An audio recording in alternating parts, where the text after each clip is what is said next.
My name is John Samara. I was married to Colleen for 36 years. Colleen was, the love of my life. Just the best companion ever. Colleen was diagnosed with a rare blood disorder that was untreatable and terminal, and 5 months later, she died of that disorder. Colleen's fear really was, would she be a burden? Not only were you not a burden, you gave me a great gift. Thank you. As somebody's thinking about the end of their life, often they have many fears. They fear becoming a burden to those around them. They fear loss of control. They fear symptoms. In particular, there's a misconception that most people die in pain, whereas most pain is really quite easy to control, and most people do not die in pain. So Colleen basically died without pain. It was under control. There was suffering, but it's different from pain. Her suffering was a natural suffering of letting go of reading, for example, letting go of personal hygiene. Those were sufferings for her. There's always the grief of losing someone, the grief of leaving someone behind, and the loss of what somebody was able to do. That suffering is real, and it's important. There is some suffering that is redemptive, and that's part of the human condition.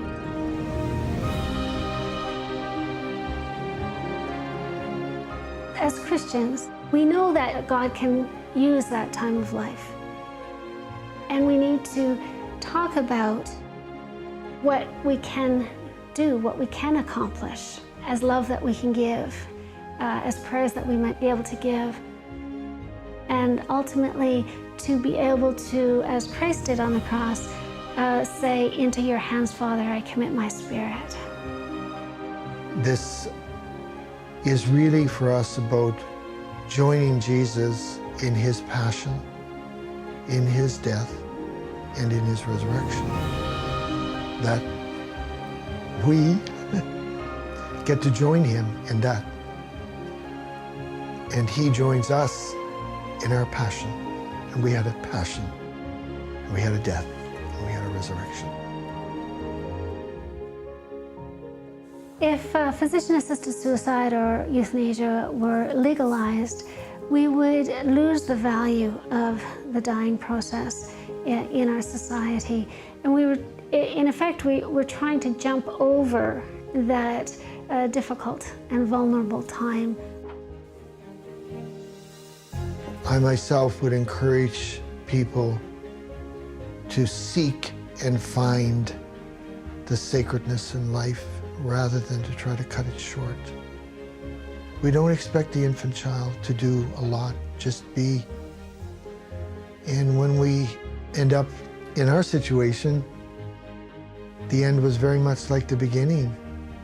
And so you're of value simply because you are. In our case, we wanted to live it out as long as we could and as well as we could, and allow God to determine that time and not us, because we might make a mistake. Some people get confused between physician-assisted suicide and euthanasia on one hand, and stopping medical treatment, active medical treatment on the other. And there really is a very big difference between the two. With both physician-assisted suicide and euthanasia, there is the decision to intentionally end a life at a particular time. With withholding of medical treatment or the decision to stop active treatment, we're allowing the disease to naturally take its course. I think what this dying death process does is make you realize it's not easy, but it is beautiful, and it is necessary, and it's a gift. Ours was a love story from beginning to end. And love got us through. And we know the source of that love.